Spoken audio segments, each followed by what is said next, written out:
Una mujer independiente. El 21 de abril de 1912, en el Hospital Ramos Mejía, nació Alejandro. Como madre soltera luchando contra los prejuicios sociales, Storni trabajó de cajera en una tienda en el centro de la ciudad y de corresponsal psicológico en una empresa importadora de aceite de oliva. Logró tras mucho esfuerzo publicar su primer libro, La inquietud del rosal, en 1916, y poco a poco fue consiguiendo colaboraciones literarias en publicaciones como Fray Mocho, El Hogar y Mundo Argentino. La feminista. En 1919, en sus columnas del diario La Nación, reclamaba un lugar para las mujeres. Fue, junto a Carolina Musilli, Julieta Lanteri y Salvadora Medina Honrubia, una de las impulsoras del voto femenino en nuestro país. Llegará un día en que las mujeres se atrevan a revelar su interior. Ese día la moral sufrirá un vuelco, las costumbres cambiarán. Una mujer independiente con las ideas claras y críticas hacia la sociedad patriarcal de los años 20, que llevó a posturas extremas. Algunas mujeres la admiraban, mientras que otras la consideraban peligrosa.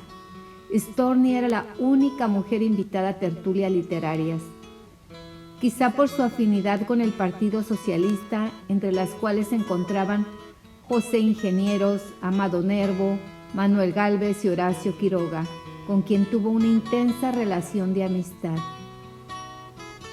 Cuando se dice feminismo, para aquellas almas, se encarama por sobre la palabra una cara con dientes ásperos y bochillona. Sin embargo, hoy no hay una sola mujer que no sea feminista.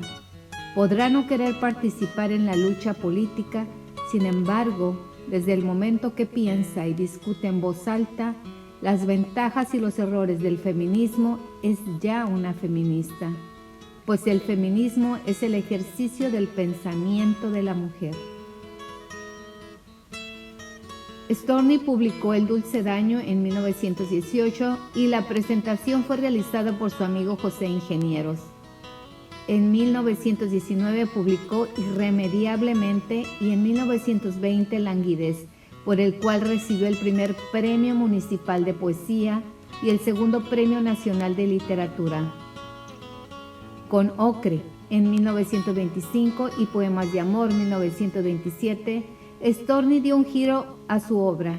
Comenzó a ser más introspectiva e irónica. En 1927 estrenó su primera obra de teatro, El amo del mundo, una comedia en 3 actos de corte feminista que no fue bien aceptada por el público.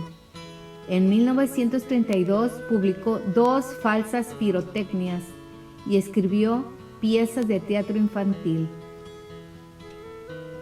Cuando el 25 de octubre de 1938 aparece en la playa la perla del mar de plata, el cuerpo de una mujer vestida con ropas finas, según el testimonio de uno de los trabajadores que la encontró, culminaba una vida en la que la depresión y la melancolía fueron instancias repetidas, pero también la fuerza para defender a un hijo no reconocido y escribir una poesía en la que combina audacia, ironía, lirismo, innovación.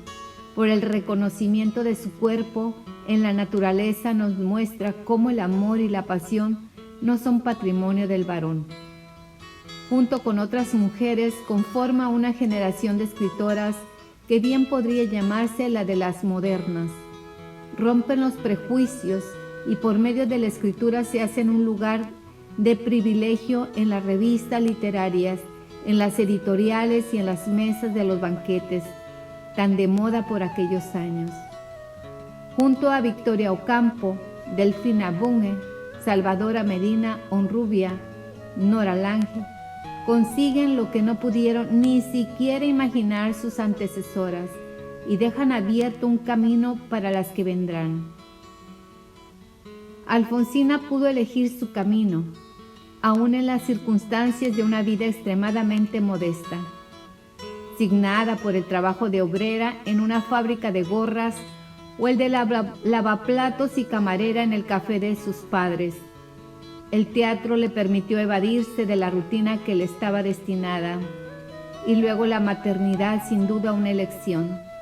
Alfonsina fue anarquista y luego socialista, y el viaje a Buenos Aires, donde si bien la vida no fue mejor, le permitió educar a su hijo, desempeñarse como periodista y publicar sus libros de poesía. El varón está presente en su poesía desde distintos ángulos. El padre depresivo y suicida, el amigo y quizás enamorado, también suicida. Horacio Quiroga y aquellos sin nombre, pero que presumiblemente fueron el desencuentro, el abandono, la exigencia no satisfecha. En 1926 publica una nota, El derecho de engañar y el derecho de matar, y encara un tema escabroso, sobre todo porque se parece bastante a su propia vida. Y Alfonsina no revelaba el secreto de su maternidad más que a algunos amigos muy queridos. Una muchacha dio muerte al padre de un hijo natural de ambos, por haberse negado a darle su nombre. Y lo novedoso del planteo es que la responsabilidad del hombre, Alfonsina la remite a lo social. Ese hombre defrauda al conjunto, no tan solo al individuo, y por lo tanto la solución debe estar en el nivel de ese conjunto, afectado por una conducta inmadura y tramposa. Y en un párrafo de dura actualidad, caracteriza la sociedad de hace ya casi un siglo. Fácil ha sido siempre advertir que el espíritu argentino tiende a proteger al individuo en desmedro de la sociedad que lo integra.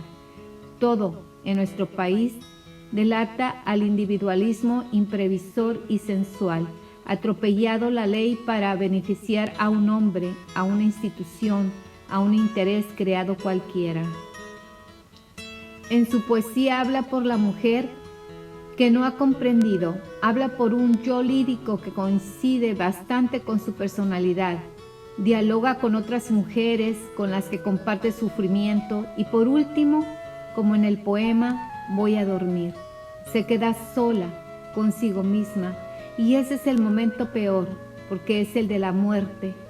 Alguien que escribe un epitafio para mi tumba es alguien que ha pensado no solamente en la muerte, sino en lo que viene después.